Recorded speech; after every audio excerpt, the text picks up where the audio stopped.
വിശ്വാസം എന്നതോ ആശിക്കുന്നതിന്റെ ഉറപ്പും കാണാത്ത കാര്യങ്ങളുടെ നിശ്ചയമാകുന്നു. ഈ വെള്ളിയാഴ്ചയും നിങ്ങളെ ഒരുമിച്ച് കാണുവാൻ ദൈവത്താൽ ഒരുക്കപ്പെടുന്ന നല്ല അവസരങ്ങൾക്കായി സ്തോത്രം. നിങ്ങളെല്ലാവരും യേശുക്രിസ്തുവിന്റെ നാമത്തിൽ ഗ്രീറ്റ് ചെയ്യുന്നു. നമ്മൾ ഒരുമിച്ച് വചന കേൾവിക്കായിട്ട് പോവുകയാണ്. ഈ സെഷനുകളിൽ തുടർമാനമായിട്ട് നമ്മൾ കേൾക്കുന്ന വിഷയം എബ്രായ ലേഖനം 11 അധ്യായത്തിന്റെ 1 വാക്യമാണ്. ഹീബ്രൂസ് 11:1. വിശ്വാസം എന്നതോ ആശിക്കുന്നതിന്റെ ഉറപ്പും കാണാത്ത കാര്യങ്ങളുടെ നിശ്ചയമാകുന്നു. അതിൽ ഈ കാണാത്ത കാര്യങ്ങളുടെ നിശ്ചയം എന്ന ഭാഗമാണ് നമ്മളിപ്പോൾ കേട്ടുകൊണ്ടിരിക്കുന്നത്. വിശ്വാസം ആശിക്കുന്നതിന്റെ ഉറപ്പും കാണാത്ത കാര്യങ്ങളുടെ നിശ്ചയവും. കാണാത്ത കാര്യങ്ങളുടെ നിശ്ചയം. കാണുന്നതിനെ വിശ്വസിക്കരുത്. കാണുന്നതിനേക്കാൾ കാണാത്തതിനെ വിശ്വസിക്കുക. കാണുന്നതെല്ലാം സത്യമല്ല. കാണുന്നത് ലോകത്തിന്റെ വഞ്ചനകളാകാം. കാണുന്നതെല്ലാം സത്യമല്ല. കേൾക്കുന്നതെല്ലാം സത്യമല്ല. എഴുതപ്പെട്ടതാണ് സത്യം. യേശുവിനെ വിശക്കുന്നു, കല്ലപ്പമായി തീരാൻ യേശുവിനോട് സാത്താൻ കൽപ്പിക്കുന്നു. യേശുവിന്റെ മറുപടി മനുഷ്യപുത്രന്റെ അപ്പം കൊണ്ട് മാത്രമല്ല, ദൈവത്തിന്റെ വായിൽ നിന്ന് വരുന്ന ഓരോ വചനം കൊണ്ടും ജീവിക്കുന്നു. കാണുന്ന യാഥാർത്ഥ്യത്തെയാണ് എപ്പോഴും പിശാച് എടുത്ത് കാണിക്കാറ്. അടുത്ത പരീക്ഷണത്തിൽ ഇത് തന്നെയാണ് സംഭവിച്ചത്. ഉയർന്ന ഒരു മലയിൽ കൊണ്ടുപോയി ഇത് മുഴുവൻ കാണിച്ചു. ദേവാലയത്തിന്റെ ഉയർന്ന ഗോപുരത്തിൽ കൊണ്ടുപോയി ഉയർന്ന ഒരു മലയിൽ കൊണ്ടുപോയി ലോകം അതിന്റെ മുഴുവൻ മഹത്വവും കാണിച്ചിട്ട് പറഞ്ഞു, ഇത് മുഴുവൻ എന്റേതാണ്, വീണ് നമസ്കരിച്ചാൽ ഇത് മുഴുവൻ ഞാൻ നിനക്ക് തരാം.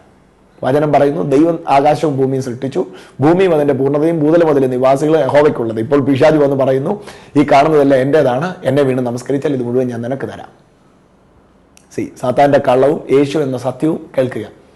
കാണുന്നതിനെ കാണിച്ചിട്ട് പറയുന്നു, ഇതെല്ലാം എന്റേതാണ്. യേശുവിനോട് പറയുന്നു, നീ എന്നെ വീണ് നമസ്കരിച്ചാൽ ഇത് മുഴുവൻ ഞാൻ നിനക്ക് തരാം. പക്ഷെ എഴുതപ്പെട്ട വചനം പറയുന്നു, ഭൂമിയും അതിന്റെ പൂർണ്ണതയും ഭൂതലം അതിലെ നിവാസികൾ യഹോവയ്ക്കുള്ളതാണ്. സോ ഇവിടെയാണ് യഥാർത്ഥ ഫൈറ്റ് തുടങ്ങുന്നത്. വചനം പറയുന്നു, അവൻ നിങ്ങളെ സൗഖ്യമാക്കിയിരിക്കുന്നു. പക്ഷെ ശരീരം പറയുന്നു, നിങ്ങൾ രോഗിയാണ്. വചനം പറയുന്നു, നിങ്ങളുടെ ബുദ്ധിമുട്ടൊക്കെയും ക്രിസ്തയേശുവിൽ പൂർണ്ണമായി തീർത്തു തന്നിരിക്കുന്നു. പക്ഷെ റിയാലിറ്റി നോക്കുക, ബുദ്ധിമുട്ട് മാറിയിട്ട് ഒരു നേരമില്ല. വചനം പറയുന്നു, അവൻ ദരിദ്രനായത് നമ്മെ സമ്പന്നനാക്കാനാണ്. പക്ഷെ നമ്മുടെ ദാരിദ്ര്യം മാറിയിട്ട് നമുക്കൊരു സമയമില്ല. അപ്പൊ വചനത്തിന്റെ വാസ്തവവും നമ്മുടെ ജീവിതത്തിൽ നമ്മൾ അനുഭവിക്കുന്ന വാസ്തവവും തമ്മിലുള്ള അന്തരം തമ്മിലുള്ള യുദ്ധത്തിൽ പലപ്പോഴും വചനത്തിന്റെ വാസ്തവം താഴ്ന്നു പോവുകയും നമ്മൾ അനുഭവിക്കുന്ന വാസ്തവങ്ങൾ ഉയർന്നു നിൽക്കുകയും ചെയ്യുന്നതിന്റെ കാര്യം വാസ്തവമായി കാണാത്ത കാര്യത്തിന്റെ നിശ്ചയം ഇല്ലാത്തത് കൊണ്ടാണ്. ഒരു ഭയങ്കര എക്സൈറ്റിംഗ് ഒരു മിറക്കിൾ കർത്താവ് ചെയ്ത ഒരു അത്ഭുതത്തിലേക്ക് ഞാൻ നിങ്ങളുടെ ശ്രദ്ധയെ വേഗത്തിൽ കൊണ്ടുപോകാം. അവിടുന്ന് ഈ കാണാത്ത കാര്യങ്ങളുടെ നിശ്ചയം എന്ന വിഷയം നമ്മൾ പഠിക്കാൻ പോകുന്നു, കേൾക്കാൻ പോകുന്നു. വേഗത്തിൽ ആ ഭാഗത്തേക്ക് നമുക്ക് മൂവ് ചെയ്യാം. യായിറോസിന്റെ വീട്ടിലേക്ക് യേശു പോകുന്ന വഴിയിൽ രക്തസ്രാവക്കാരി സ്ത്രീ യേശുവിന്റെ വസ്ത്രത്തിന്റെ തൊങ്ങലിൽ തൊട്ടു, അവൾ സൗഖ്യമായി. പോകുന്ന വഴിക്ക് യാത്രയിൽ ഇത് സംഭവിച്ചപ്പോൾ അല്പം യാത്ര ലേറ്റായപ്പോൾ നിങ്ങൾക്കറിയാം, പള്ളിപ്രമാണിയുടെ അടുക്കൽ നിന്ന് ആൾക്കാർ വന്ന് പറഞ്ഞു, ഇനി ഗുരുവിനെ അസഹ്യപ്പെടുത്തണ്ട. അപ്പോൾ തന്നെ അറിയാം എന്തോ വിഷയം അവിടെ ഉണ്ടായിരുന്നു. അങ്ങോട്ടാണ് യേശുവിനെ വിളിച്ചുകൊണ്ട് പോയത്. എന്താണ് വിഷയം? ചെറുമകൾ ദീനാവസ്ഥയിലാണ്. ചെറുമകൾ രോഗാവസ്ഥയിലാണ്. രോഗാവസ്ഥയിലിരിക്കുന്ന ചെറുമകൾക്ക് വേണ്ടി പ്രാർത്ഥിക്കാൻ പള്ളിപ്രമാണിയുടെ വീട്ടിലേക്ക് യേശുവിനെ കൂട്ടിക്കൊണ്ടു പോകുന്ന വഴിക്കാണ് രക്തസ്രാവക്കാരി സ്ത്രീ യേശുവിന്റെ വസ്ത്രത്തിന്റെ തൊങ്ങലിൽ തൊട്ട് സൗഖ്യമാകുന്നത്. മർക്കോസിന്റെ ആദ്യ അധ്യായങ്ങൾ വായിച്ചാൽ ഈ ഉദാഹരണം, ഈ അത്ഭുതം നിങ്ങൾക്ക് കാണാൻ കഴിയും. അവിടെ പോയി സൗഖ്യമാകുന്ന ആ രംഗം നിങ്ങൾ കാണാം. അത് കഴിഞ്ഞ് യേശു പിന്നെയും പോവുകയാണ്.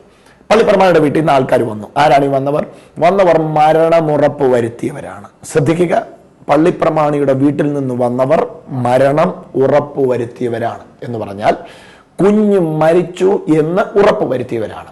ദീനാവസ്ഥയിൽ കിടക്കുകയായിരുന്നു. പക്ഷെ യേശു ലേറ്റ് ആയപ്പോൾ കുഞ്ഞവിടെ മരിച്ചുപോയി. മരണ വാർത്തയുമായി വീട്ടിൽ നിന്ന് ആൾ വന്നു. മരണം ഉറപ്പിച്ചവർ യേശുവിനോട് വന്ന് പറഞ്ഞു.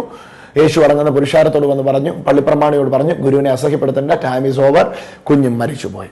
ഇത് കേട്ടപ്പോൾ യേശു തിരിച്ചുപോയി എന്നല്ല വാക്യം, മരിച്ച വീട്ടിലേക്ക് യേശു പോയി. അവിടെ യേശു പറഞ്ഞ ഒരു പ്രത്യേക പദമാണ് ഇന്ന് നിങ്ങൾ ആവർത്തിച്ച് നിങ്ങളോട് പറയാൻ എനിക്കുള്ള ദൈവിക സന്ദേശം. കുഞ്ഞ് മരിച്ചിട്ടില്ല, കുഞ്ഞ് ഉറങ്ങുകയാണ്.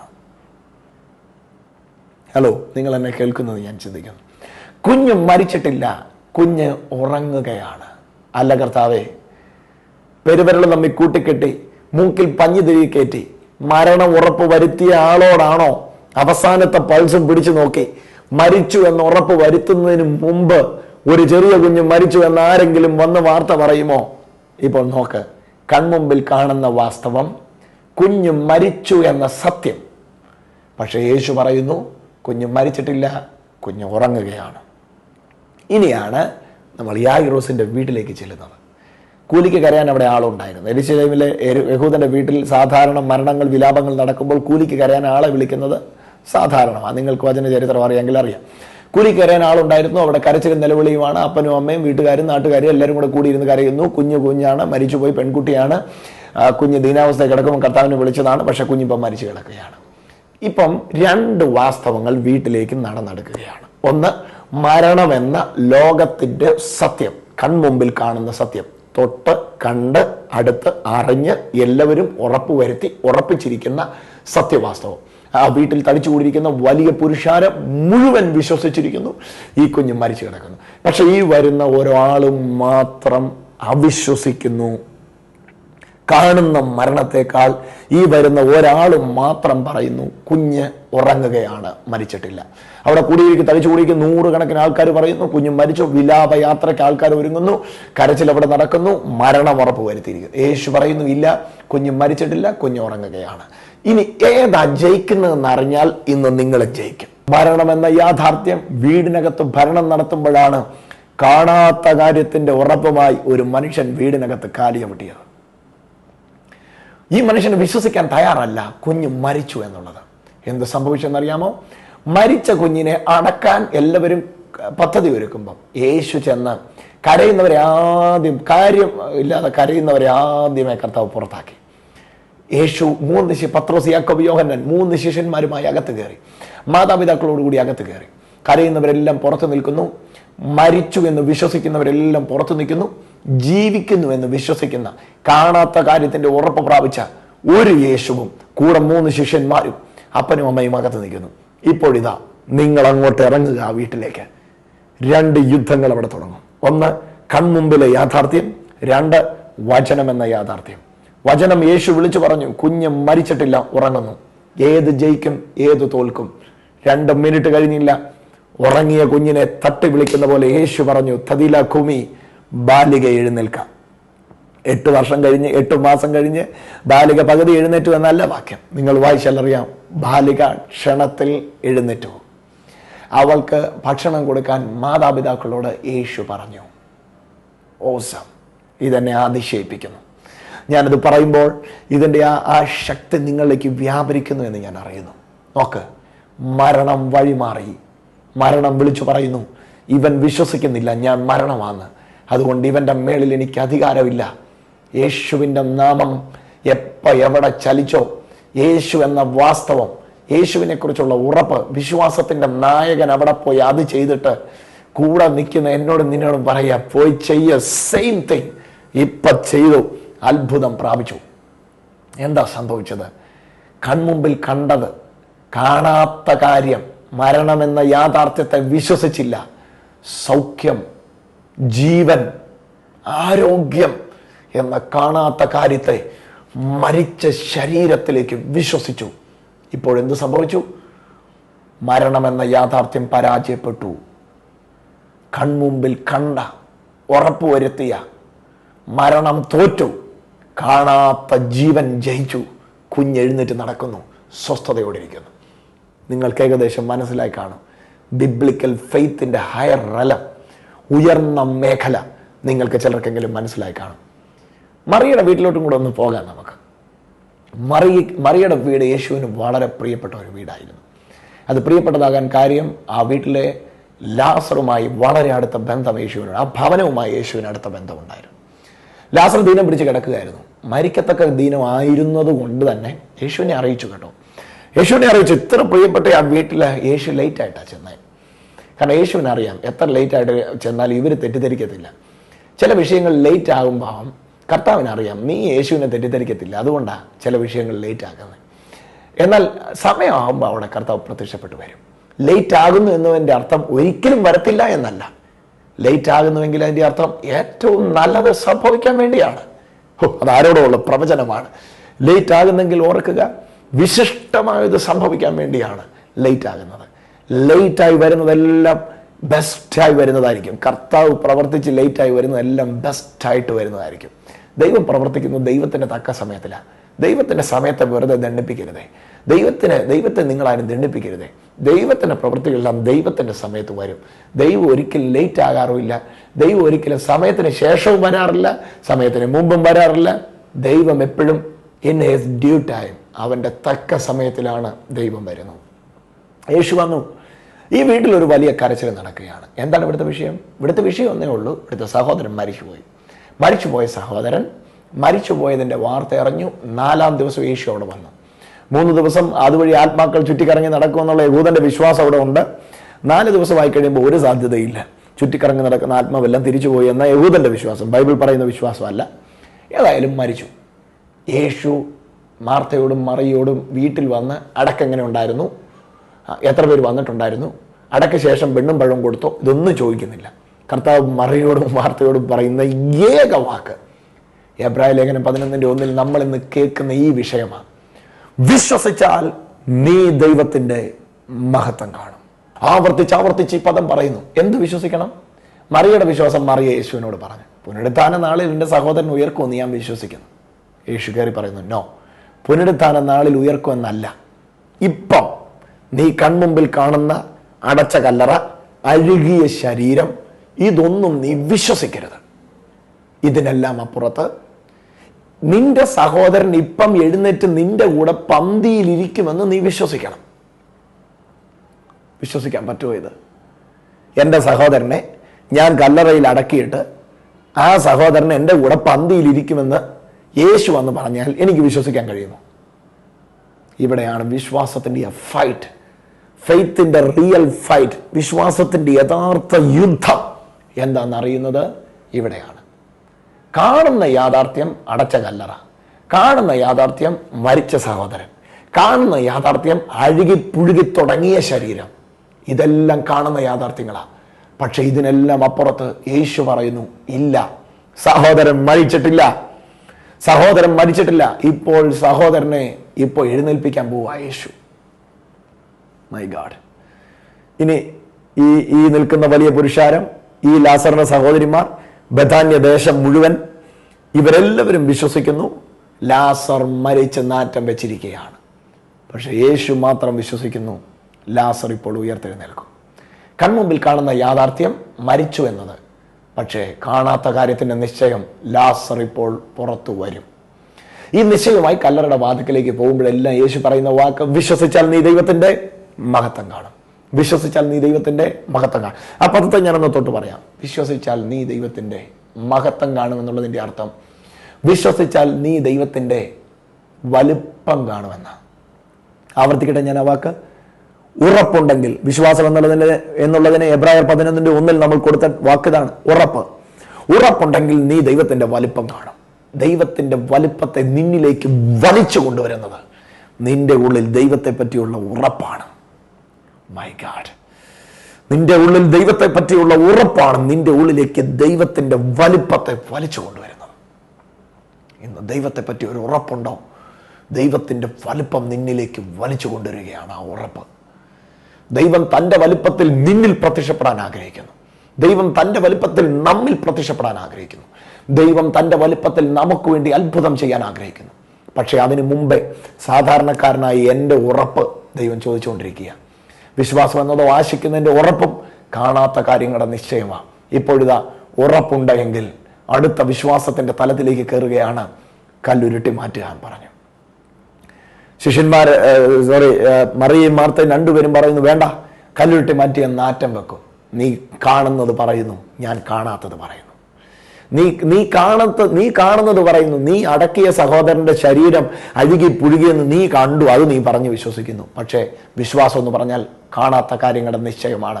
കാണാത്ത കാര്യം എന്താ? കണ്ട കാര്യം എന്താ? ശരീരം അഴുകുന്നു. കാണാത്ത കാര്യം എന്താ? കല്ല് തുറന്നാൽ സഹോദരൻ നടക്കാനായിട്ട് കല്ലിന്റെ പുറകിൽ വന്ന് കല്ലറയിൽ നിന്ന് എഴുന്നേറ്റ് നിൽക്കുന്നു. ഏത് ജയിക്കും, ഏത് തോൽക്കും? കാണണമെങ്കിൽ ചെല്ല്, കല്ലുരുട്ടി മാറ്റി ലാസറെ പുറത്തു വാ എന്ന് യേശു പറഞ്ഞപ്പോൾ ഇതാ മരിച്ചവരുടെ ഇടയിൽ നിന്ന് ലാസർ എഴുന്നേറ്റ് പുറത്തു വന്നു. മരണമെന്ന യാഥാർത്ഥ്യം മുട്ടുമടക്കി, അഴുകിപ്പുഴുകി എന്ന യാഥാർത്ഥ്യം മുട്ടുമടക്കി. ഇന്നൊരു പക്ഷെ നിങ്ങളുടെ സ്ഥിതി ഇതായിരിക്കാം. കല്ല് മാറ്റിയാൽ നിന്നയ്ക്ക് കാരണമായ സ്മെല്ല് പുറത്തു വരുമെന്ന് നിങ്ങൾ പറഞ്ഞേക്കാം. ആരോ പറയുന്നു അഴുകി പുഴുകി തുടങ്ങി എൻ്റെ വിഷയം. ആരോ പറയുന്നു നാറ്റക്കേസായി എൻ്റെ വിഷയം. ആരോ പറയുന്നു ഞാൻ ആകെ തകർന്നിരിക്കുന്നു. വിശ്വസിക്കുക, കാണുന്ന യാഥാർത്ഥ്യത്തെ അതിജീവിക്കുന്ന, കാണുന്ന റിയാലിറ്റിയെ തോൽപ്പിക്കുന്ന ഒരമാനുഷിക വിശ്വാസത്തിന്റെ തലം ഇപ്പോൾ നാം സംസാരിച്ചുകൊണ്ടിരിക്കുമ്പോൾ നമ്മുടെ ഇടയിൽ യേശു എന്ന വ്യക്തിയെ കൊണ്ട്, യേശു എന്ന ദൈവത്തെ കൊണ്ട് ഇപ്പോൾ സ്ഥാപിക്കപ്പെട്ടുകൊണ്ടിരിക്കുന്നു. നമ്മുടെ ഇടയിൽ അവിശ്വാസം പ്രവർത്തിപ്പാൻ വിശ്വാസത്തിന്റെ നായകൻ, ഞാനിത് റെക്കോർഡ് ചെയ്യുന്ന ഈ റൂമിലും നിങ്ങളിത് കേട്ടുകൊണ്ടിരിക്കുന്ന നിങ്ങളുടെ സ്വീകരണ മുറിയിലും ഒരുപോലെ ഇപ്പോൾ വ്യാപരിച്ചുകൊണ്ടിരിക്കുന്നു. കാണാത്ത കാര്യത്തിന്റെ നിശ്ചയം. ഏത് ജയിച്ചു ഏത് തോറ്റു, മരണം വഴിമാറി, അഴുകി പുഴുകി എന്ന മാനുഷിക ചിന്ത വഴിമാറി. 12-ാം അധ്യായം നിങ്ങൾ വായിച്ചു നോക്കണം. യോഹന്നാൻ 12. യേശു ഉയർത്തെഴുന്നേൽപ്പിച്ച ലാസർ അവരുടെ കൂടെ പന്തിയിലിരുന്നു. അത്താഴം കഴിച്ച് അവർ ഒരുമിച്ച് പന്തിയിലിരുന്നു. ശിഷ്യന്മാർ ബെഥാന്യ ദേശമൊക്കെ സന്തോഷിച്ചു. കണ്ടോ വഴിമാറും. കാണുന്നതല്ല സത്യം, കാണാത്തത് അസത്യം. കാണാത്ത സത്യത്തെ കണ്ടതുപോലെ എന്ന് വിശ്വസിച്ചു പ്രാപിക്കാൻ യേശു നമ്മെ വിളിക്കുകയാണ്. യായിറോസിന്റെ വീട്ടിൽ സംഭവിച്ചതും മറിയയുടെ ഭവനത്തിൽ സംഭവിച്ചതും സെയിം തിങ് ഇന്ന് നമ്മളെ ചെയ്യാൻ കർത്താവ് മതിയായവനാണ്. അന്ന് ഉയർത്തെഴുന്നേറ്റ യേശു ക്രിസ്തുവിലുള്ള വിശ്വാസം അവർക്കാർക്കും ഇല്ലായിരുന്നു. കാരണം യേശു ഒന്നും ഉയർത്തെഴുന്നേറ്റിട്ടില്ല. എന്നാൽ ഇന്ന് ഉയർത്തെഴുന്നേറ്റ യേശു ക്രിസ്തു ഉയർത്തെഴുന്നേറ്റ സ്വർഗത്തിൽ നമുക്ക് വേണ്ടി ഉണ്ട്. മഹത്വത്തിന്റെ പ്രത്യാശയായ ക്രിസ്തു നമ്മളിൽ ഇരിക്കുകയാണ്. അപ്പോൾ അന്ന് വിശ്വസിച്ചപ്പോൾ അത് സംഭവിച്ചെങ്കിൽ ഇന്ന് വിശ്വസിക്കുമ്പോൾ അതിലും വലുത് ചെയ്യും. അതുകൊണ്ടാണ് യേശു പറഞ്ഞേ, ഞാൻ ചെയ്തതിലും വലിയ അത്ഭുതങ്ങൾ നിങ്ങൾ ചെയ്യും. ഉറപ്പുണ്ടോ? കർത്താവ് പ്രവർത്തിക്കാൻ തയ്യാറാണ്. കാണാത്ത കാര്യം കണ്ടതുപോലെ ഉറപ്പിക്കണം. ഞാൻ ആ വാക്ക് ആവർത്തിക്കുന്നു, കാണാത്ത കാര്യം കണ്ടതുപോലെ ഉറപ്പിക്കണം. ഉറപ്പിച്ചിട്ട് പറയണം. അപ്പോഴത് സംഭവിക്കാൻ തുടങ്ങുന്നത്. കുറച്ച് രംഗങ്ങളിലൂടെ നിങ്ങളെ ഞാൻ ഈ ഭാഗത്ത് നിന്ന് കാണിക്കാം. അപ്പോൾ കുറച്ച് ആശയങ്ങളിലൂടെ നിങ്ങൾക്ക് ഈ വിഷയത്തിൽ ഒന്ന് മനസ്സിലാവും. കാണാത്ത കാര്യങ്ങളുടെ നിശ്ചയം. യാത്ര പോകുന്ന ശിഷ്യന്മാർ കണ്ടത് ഒരു വലിയ തിരമാല തള്ളിക്കയറുന്ന ഒരു വിഷയമാണ്. പക്ഷെ യേശു കണ്ടത് കാണാത്ത കാര്യമാണ്. എന്താ? കാണുന്ന തിരമാലയേക്കാൾ കാണാത്ത കടലിൻ്റെ ശാന്തതയെ യേശു വിശ്വസിച്ചു. ഒടുവിൽ തിരമാല തോറ്റുപോയി, കടലിൻ്റെ വികൃതിയെല്ലാം തോറ്റുപോയി. കാണാത്തത് കണ്ടതുപോലെ വിശ്വസിച്ച് പുറത്തു വന്നു. അവിടെ എഴുതിയിരിക്കുന്ന ഇങ്ങനെയാ, ശാന്തതയുണ്ടായി എന്നല്ല, ഒരു വലിയ ശാന്തതയുണ്ടായി. ഒരു വലിയ ശാന്തതയുണ്ടായി. പ്രിയരെ, ഇത് ഞാൻ സംസാരിച്ചുകൊണ്ടിരിക്കുമ്പോൾ വെറും ഒരു സംസാരമല്ലത്. ഇത് ഞാൻ നിങ്ങളോട് സംസാരിച്ചുകൊണ്ടിരിക്കുന്ന സമയത്ത് ഇതിനിടയിൽ ഭയങ്കര പരിശുദ്ധാത്മാവിൻ്റെ പ്രവൃത്തി നടക്കുന്നുണ്ട്. ഇന്ന് ഞാനത് പറയുമ്പോൾ അമാനുഷികമായ ചില അത്ഭുതങ്ങൾ യേശു നിങ്ങൾക്ക് വേണ്ടി ചെയ്യാൻ വന്ന് നിൽക്കുകയാണ്.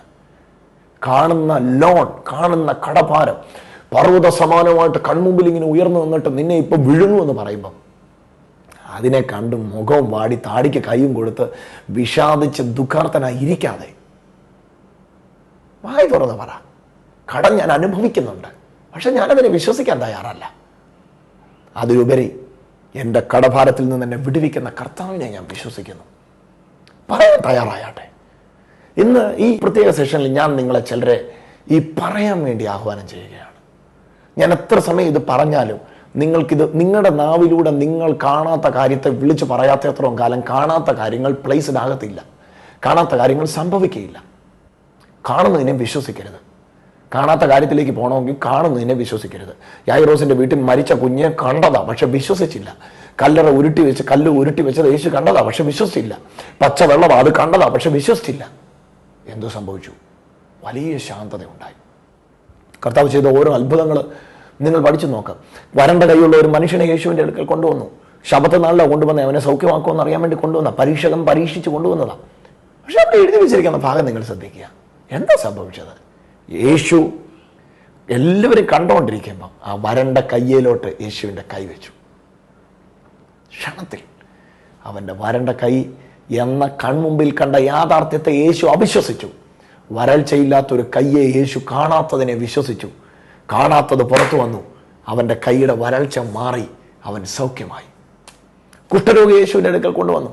നിനക്ക് മനസ്സുണ്ടെങ്കിൽ എന്നെ ശുദ്ധനാക്കാമെന്ന് പറഞ്ഞു. കാരണം കുഷ്ഠരോഗി ആരും കയറി തൊടത്തില്ല, തൊട്ടാൽ തൊട്ടവൻ അശുദ്ധനാ. അതുകൊണ്ടാണ് പറഞ്ഞു, നിനക്ക് ഇഷ്ടമുണ്ടെങ്കിൽ എന്നെ തൊട്ടാൽ മതി. യേശു അവനെ തൊട്ടു. യേശു കണ്ടത് കുഷ്ഠമുള്ള ശരീരത്തെയാണ്, പക്ഷെ യേശു വിശ്വസിച്ചത് കുഷ്ഠമില്ലാത്ത ശരീരത്തെയാണ്. എന്ത് സംഭവിച്ചു? കുഷ്ഠമുള്ള ശരീരത്തെ കണ്ടു, കുഷ്ഠമില്ലാത്ത ശരീരത്തെ വിശ്വസിച്ചു. കാണാത്ത കാര്യം വിശ്വസിച്ചു. ഇപ്പോൾ സംഭവിച്ചത് എന്താ? കാണാത്തത് സംഭവിച്ചു. എന്താ? ശരീരത്തിൻ്റെ കുഷ്ഠം മാറി മറിഞ്ഞു, സൗഖ്യമായി. ഇത് തന്നെ അപ്പോസ്തലന്മാർ ചെയ്തത്.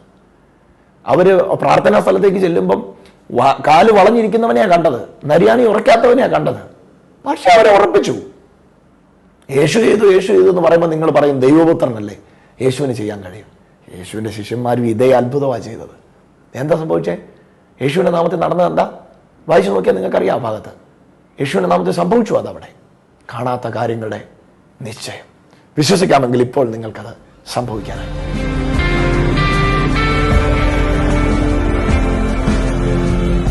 ഇവിടെ ഇങ്ങനെ മുഴയുണ്ട്, കൈ അങ്ങ് വെച്ചോ, അമർത്തി അങ്ങ് വെച്ചോ. മാറിക്കോ, സാധനം പോവാ. Spirit of sickness, get out.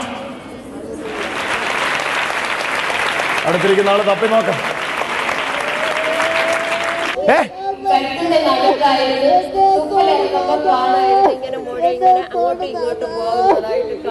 തുപ്പലല്ല, വെള്ളം കൊടുക്കുക ചേച്ചി.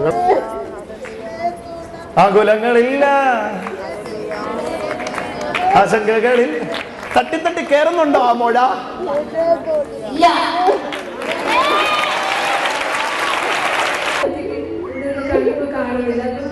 ആദ്യം കണ്ടായിരുന്നോ ഡോക്ടറെ?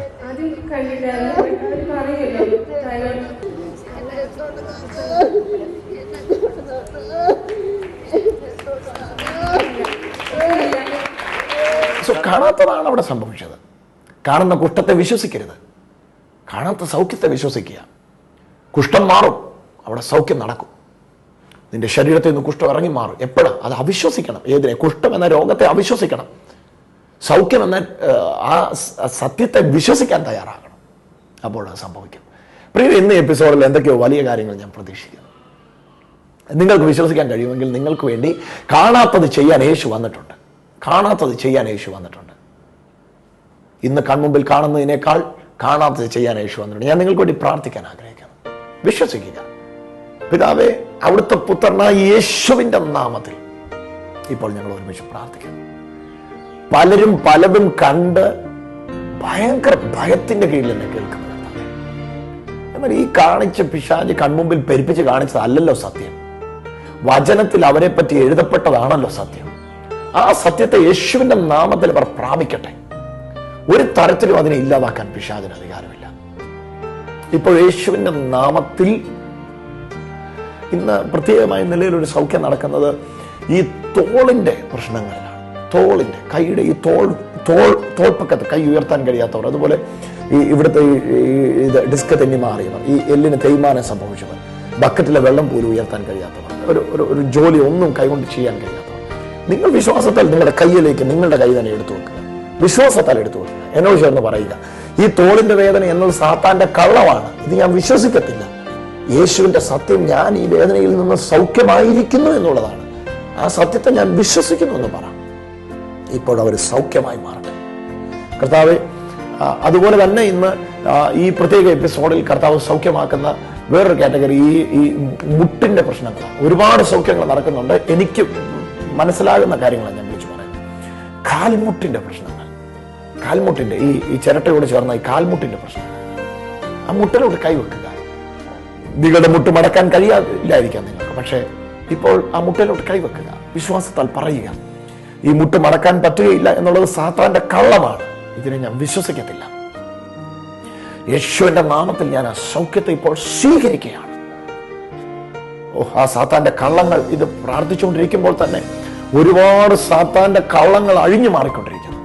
യേശുവിന്റെ സത്യം വിശ്വസിക്കുന്നവരുടെ മേൽ വ്യാപരിച്ചിറങ്ങിക്കൊണ്ടിരിക്കുന്നു. വിശ്വസിക്കുക. കാണുന്നതിനേക്കാൾ കാണാത്തതാണ് സത്യം. കാണുന്ന ലോകത്തിന് അദൃശ്യമായ ചില കാരണങ്ങളുണ്ട്. കാണുന്നത് താൽക്കാലികമാണ്, കാണാത്തതാണ് നിത്യം. ദൈവം നിങ്ങൾക്ക് വേണ്ടി ഒരുക്കിയിരിക്കുന്നത് ഇന്ന് വിശ്വാസത്താൽ നിങ്ങൾ സ്വീകരിക്കുകയാണ്. കർത്താവെ, ഒരുപാട് സൗഖ്യങ്ങൾ, ഒരുപാട് സാത്താന്റെ കള്ളങ്ങൾ വീടുകളിൽ നിന്ന്, വ്യക്തികളിൽ നിന്ന് ഇന്ന് അഴിഞ്ഞു മാറി വലിയ സ്വസ്ഥത വെളിപ്പെടുന്നതിനായി യേശുവിന്റെ നാമത്തിൽ ആമേൻ. സ്ക്രീനിൽ തുടർമാനമായി കാണുന്ന നമ്പറിൽ വേഗത്തിൽ വിളിക്കുക. നിങ്ങൾക്ക് വേണ്ടി പ്രാർത്ഥിക്കാൻ ഞാൻ തയ്യാറായി നിൽക്കുകയാണ്. അനേക കോളുകൾ ഓരോ യോഗങ്ങൾ കഴിയുമ്പോഴും വരുന്നു. ഒത്തിരി അത്ഭുത സാക്ഷ്യങ്ങൾ ഇതിലൂടെ കേൾക്കുന്നു. ഈ ശുശ്രൂഷകൾക്ക് വേണ്ടി പിന്നെയും ഞങ്ങളെ അത് പ്രോത്സാഹിപ്പിക്കുന്നു. ദയവായി വിളിച്ചാട്ടെ. ഈ ശുശ്രൂഷ നിങ്ങൾക്കൊരു അനുഗ്രഹമായെങ്കിൽ ദയവായി വിളിച്ചാട്ടെ. നിങ്ങളുടെ ഫോൺ കോളിനായി ഞാൻ കാത്തിരിക്കുന്നു. Thank you. ഇതേ സമയത്ത് ഇതേ ചാനൽ നമ്മൾ ഒരുമിച്ച് കാണും വരെ കർത്താവ് നമ്മെ സൂക്ഷിക്കുമാറാകട്ടെ.